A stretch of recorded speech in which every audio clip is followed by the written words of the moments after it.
Tardes. El día de hoy, junto con mi compañera Alison Botina, haremos la presentación sobre el parásito Toxoplasma de la materia de parasitología de medicina veterinaria. Para iniciar, empezaremos hablando con sus generalidades, específicamente con su clasificación taxonómica. Empezando por su reino, este pertenece al reino protozoo, es decir, es un protozoario, lo que quiere decir que es un organismo unicelular eucariota. La característica de este reino es que son heterótrofos, es decir, que no producen su propio alimento, pueden vivir libres o ser parásitos como este caso. También se reproducen por fisión binaria o de forma sexual en algunos casos. Pertenecen al filo apicompleja, apicomplexa, lo que quiere decir que no tienen estructuras de locomoción en su etapa madura. También esto significa que poseen un complejo apical que utilizan para penetrar en las células del hospedador. Y también que son parásitos intracelulares obligados. Su clase es la clase Esporozoa. Esto quiere decir que tiene dos tipos de reproducción, la asexual, que es la esquizogonia, y la asexual, que es la gametogonia. Seguimos con su suborden, que es el suborden Eimeriorina. Este es un subgrupo dentro de los apicomplejos con formas típicamente entéricas, que quiere decir que afectan el intestino, aunque algunos tienen algunos ciclos más complejos dentro de este orden. En cuanto a su familia, está en la familia Sarcosisti. Esta familia de protozoos es la que infecta animales vertebrados con ciclos heterógenos. Y su género, hablamos de que el género es Toxoplasma, junto con su especie Toxoplasma gondii, que es como una especie de las únicas especies conocidas. Esta infecta casi todos los animales de sangre caliente, entre ellos incluidos los humanos. Tenemos que el gato, el felino, es su hospedador definitivo y puede formar quistes en tejidos musculares y cerebrales. En cuanto a las fases del parásito, vamos a hablar en este momento de tres. La primera es su quiste. Estas son unas estructuras de resistencia y diseminación ambiental que se alimentan en las heces de los fenilos, de los félidos, en especial de los gatos, que son sus únicos hospedadores, son los únicos hospedadores definitivos del parásito. En cuanto a la importancia de estas estructuras, es que son la forma infectante principal para humanos y animales herbívoros. Un dato que podríamos decir es que estos constituyen un peligro en la salud pública, especialmente en el contacto con tierra o agua contaminada o al limpiar las bandejas de arena de los gatos. Eh, para continuar, en cuanto a los taquizoitos, estos son responsables de la fase aguda de la enfermedad, que quiere decir que causan daño tisular al destruir células infectadas. Están involucradas en la transmisión transplacentaria, afectando al feto si una mujer está embarazada y siempre y cuando la infección sea por primera vez, o sea, que se infecte de este parásito por primera vez. Y para continuar y finalizar con esta fase, hablamos de los bradizoitos. Y los bradizoitos son la forma de replicación lenta y crónica del parásito. Este está encerrado dentro de quistes tisulares, que quiere decir que son quistes con membrana delgada pero resistente. La importancia de estos es que son responsables de la fase crónica o latente de la infección en personas inmunocompetentes. Permanecen inactivos y no causan síntomas. Y en pacientes inmunocomprometidos o inmunosuprimidos, pueden ser personas con VIH o con trasplantes de sangre, etcétera, de órganos, los quistes pueden reactivarse liberando taquizoitos y causando toxoplasmosis severa. Y un ejemplo de esto puede ser la encefalitis. La transmisión al humano o a otros animales a través del consumo de carne cruda o mal cocida de animales infectados. Esta es principalmente la principal vía de contagio alimentario, que es donde están estos bradizoitos. Eh, ahora hablamos, ahora vamos a hablar un poco de la morfología del toxoplasma, iniciando por su primera fase, que es la del oquiste, donde encontramos un micropilo. Esta es una abertura donde nos ayuda a la liberación de los gases y también para la liberación de los esporoquistes. Encontramos también lo que es una pared del oquiste, es la estructura externa y protectora del oquiste. Su función pues es proteger al parásito de todos los factores externos como el suelo, el agua o todo lo que se expone en el medio ambiente. Es muy resistente y tiene dos capas. Dentro del oquiste encontramos también lo que es el esporoblasto, que es la etapa intermedia de ese parásito. Dentro del oquiste, que no está esporulado, se forman dos esporoblastos. Y luego estos se convierten en esporoquistes, también como se los indica las flechitas en la gráfica. La morfología de las otras dos fases del parásito es un poco similar, comparten la mayoría de sus organelos, sino que disminuye un poco la cantidad. Encontramos, como se lo señalan las flechas, lo que es el retículo endoplasmático. Este es un sistema de membranas que sintetiza y transporta proteínas y lípidos. La importancia de este es la producción de las proteínas secretoras necesarias para invadir las células del huésped. Encontramos también una membrana plasmática con una capa externa que rodea al parásito. También la función de la membrana es regular el paso de las sustancias. Contamos también con una membrana interna y unos micronemas. Estos son unos organelos encargados de liberar proteínas que son importantes para para que los parásitos se adhieran a al huésped en una invasión celular. También contamos con unos granulos densos, como los indican las flechas, que secretan proteínas que modifican el ambiente intracelular del huésped, ayudando a que el parásito se pueda eh, introducir en la célula. Estos actúan luego de que el parásito ya ha sido invadido. También tenemos lo que es un conocoide. Esta es la parte del complejo apical del parásito. Esta estructura es cónica, como se la observa, y facilita la penetración activa del parásito en la célula del huésped. Tenemos una sola mitocondria con una estructura especializada para generar ATP en el parásito. Contamos también con un apicoplasto, que es un organelo derivado de las algas, que este nos ayuda para la síntesis de lípidos y otros metabolitos. También contamos con unos microtúbulos, tanto en el taquizoito como en el bradizoito. Este es el citoesqueleto del parásito y le da movimiento y soporte al parásito. Bueno, para continuar, vamos a hablar sobre su ciclo biológico.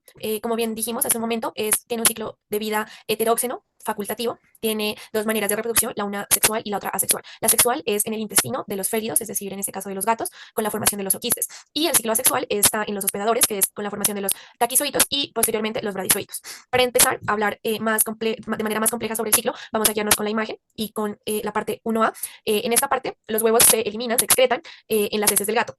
Se eliminan bastantes huevos, pero por lo general solo durante 1 a 2 semanas. Después de 1 a 5 días en el medio ambiente, los huevos se vuelven capaces de causar una infección.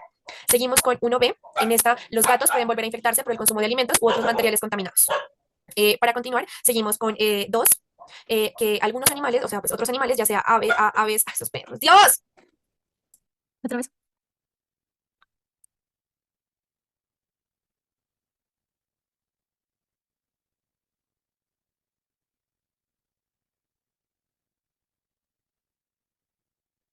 Bueno, otra vez, putas perros. Mm, ¿Qué íbamos en el ciclo, no? Bueno, para continuar, seguiremos explicando su ciclo biológico. Como ya bien lo dijimos anteriormente, es un ciclo de vida heteróxeno facultativo. Tiene dos tipos de reproducción, una sexual y una asexual. La sexual la encontramos en el intestino de los gatos, de los félidos, con la formación de oquistes. Y el ciclo asexual en los hospedadores intermediarios, con la formación de taquizoitos y posteriormente bradizoitos. Para centrarnos más en el ciclo de vida de este parásito, nos vamos a centrar en la imagen y en los números que aparecen. Empezando por 1A, que es donde los huevos se eliminan a través de las heces del gato. Estos eliminan muchos huevos, pero por lo generalmente solo durante 1 o 2 semanas. Y después de más o menos entre 1 a 5 días en el medio ambiente, los huevos ya son capaces de causar infección. Seguimos con 1B. En esta, los gatos pueden volver a infectarse por el consumo de alimentos u otros materiales contaminados con los huevos. Siguiendo con el segundo, algunos otros animales, ya pueden ser aves silvestres, roedores, venados, cerdos, ovinos, bovinos, pueden consumir los huevos procedentes de tierra, de agua y material vegetal o arena que estén contaminados. Para continuar con el tercero, una vez son consumidos, los huevos liberan formas del parásito que se pueden desplazar. Estas son llamadas taquizoitos. En el número 4 tenemos que los taquizoitos se diseminan por todo el cuerpo del animal y forman quistes en el tejido nervioso y muscular.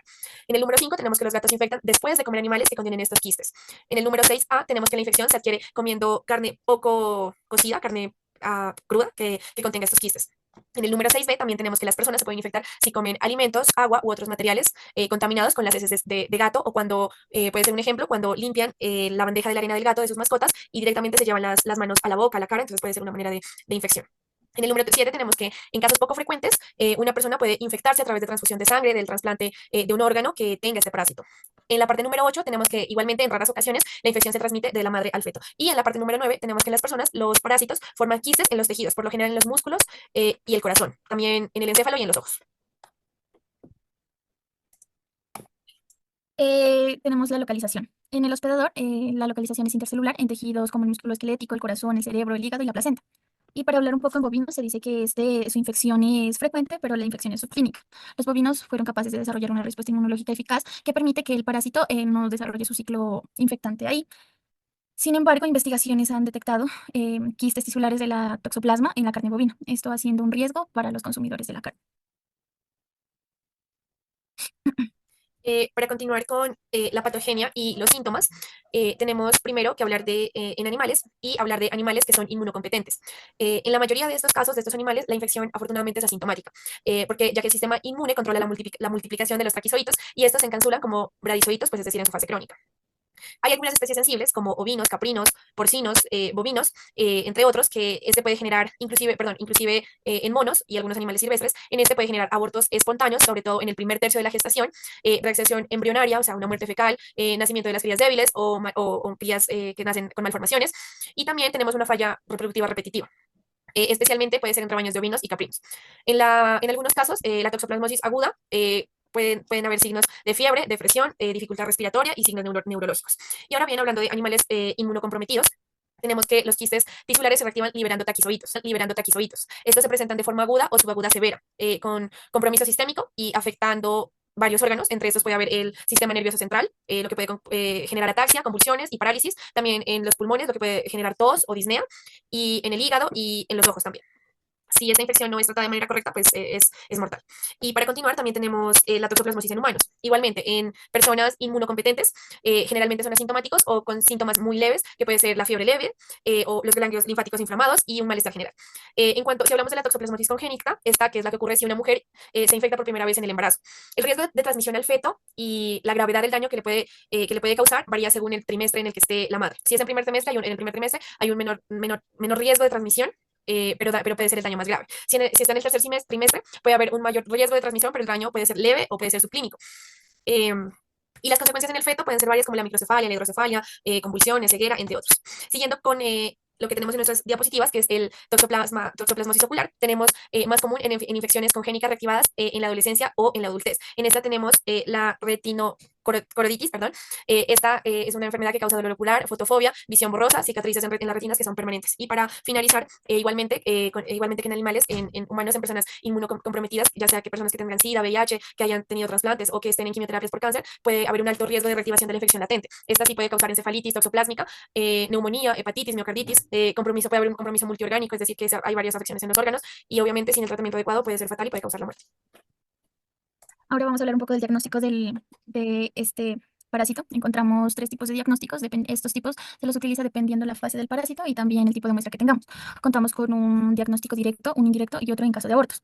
Hablando de lo que es el diagnóstico directo, el objetivo es detectar el parásito o su material genético en los tejidos o en los fluidos donde tengamos la muestra. Las técnicas que utilizamos es la microscopía, la histopatología y el PCR. Lo que se trata en la microscopía es la observación de los taquizoitos en un frotis de sangre o en tejidos. Esta prueba es poco sensible. La histopatología es en la muestra de tejidos, se observan los oquistes y los taquizoitos de ese parásito. Y también en la prueba de PCR es la reacción del ADN polimerasa. En esta se detecta si está la presencia del ADN del toxoplasma. Es de alta sensibilidad y especificidad y también es muy útil para muestras de la placenta. También contamos con lo que es el diagnóstico indirecto. El diagnóstico indirecto o serológico, el objetivo es detectar los anticuerpos que se generan contra el toxoplasma en el huésped. Las pruebas comunes es la IFAT, que es la inmunofluorescencia indirecta, detectando la IgG y la IgM.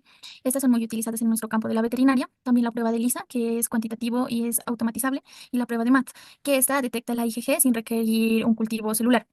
La interpretación de estas pruebas es que si la IgM está elevada, la infección es reciente, y si la IgG está elevada, la infección es pasada o crónica. También tenemos lo que es el diagnóstico en casos de aborto. En casos de aborto se realiza un PCR fetal de órganos como el cerebro, el hígado, el corazón, y esta es una confirmación directa. También tenemos una histopatología fetal. Esta se observan lesiones en el sistema nervioso central o miocardio, y esta indica las formas parasitarias. Y también se realiza una serología de la madre, donde en esta se evidencian las inmunoglobulinas elevadas, ya sea la IgG o la IgM. Ya ahora vamos a hablar de un caso clínico de este parásito. La especie afectada fue una vaca lechera de 3 años y tenía un estado de gestación de 6 meses. La ubicación donde se dio este caso clínico fue en Sao Paulo, Brasil. El signo clínico principal fue que un aborto espontáneo sin signos clínicos previos evidentes. En el análisis del caso se le realizaron una serie de exámenes.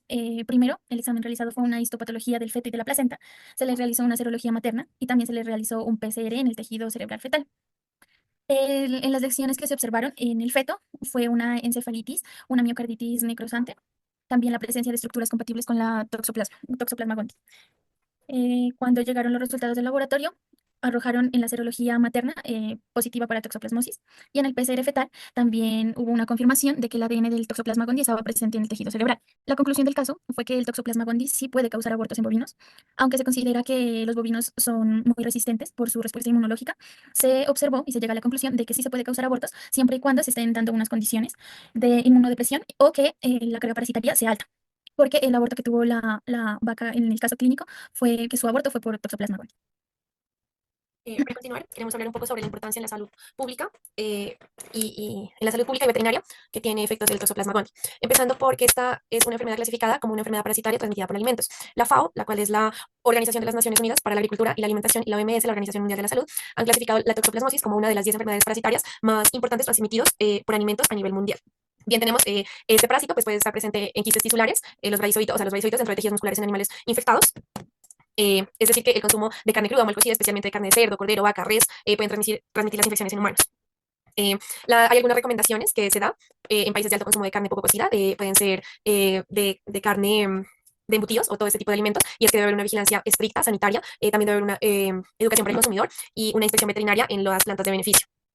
Hablando de su tratamiento y prevención, tenemos que, primero, pues vamos a hablar de humanos, como lo veníamos tratando, en humanos inmunocomprometidos, sin síntomas o con síntomas leves, por lo general no requiere un tratamiento, y en casos con síntomas moderados, como fiebre y así, se puede usar primeta- primetamina y sulfadiazina, y pues también debe estar acompañado de ácido fólico para prevenir la toxicidad hematológica de la primetamina. Si hablamos del toxoplasma ocular, igualmente se recomienda estos más el ácido fólico. También se puede utilizar clindamicina como una alternativa o en combinación de estos. Para la toxoplasmosis congénita, en el feto o en un recién nacido, igualmente se puede utilizar eso mismo y el ácido fólico durante 12 meses. Es recomendable iniciar el tratamiento lo antes posible tras el diagnóstico para evitar el daño neurológico y ocular. Y en embarazadas infectadas, también antes de las 18 semanas de gestación, es recomendable utilizar epiramicina, que es un antibiótico macrólido. Este reduce la transmisión al feto. Y en personas inmunodeprimidas, igualmente el tratamiento es más que urgente, debido a que si no se trata puede provocar la muerte. En cuanto a animales, tenemos que un poco menos de información. En cuanto a perros y gatos, tenemos un tratamiento limitado, pero este se aplica si hay signos clínicos severos, como pueden ser síntomas neurológicos, respiratorios, oculares. Se puede usar fármacos como la clindamicina, que es como el antibiótico más efectivo que se ha utilizado en mascotas. En cuanto a rumiantes y cerdos, no existe pues, un tratamiento efectivo y aprobado como tal, y la infección por lo general puede ser subclínica. Y en ovinos, caprinos y bovinos se han usado monensina o decoquinato como medicamentos preventivos. Se lo usa en su alimento para reducir la incidencia del aborto. Muchas gracias. Gracias.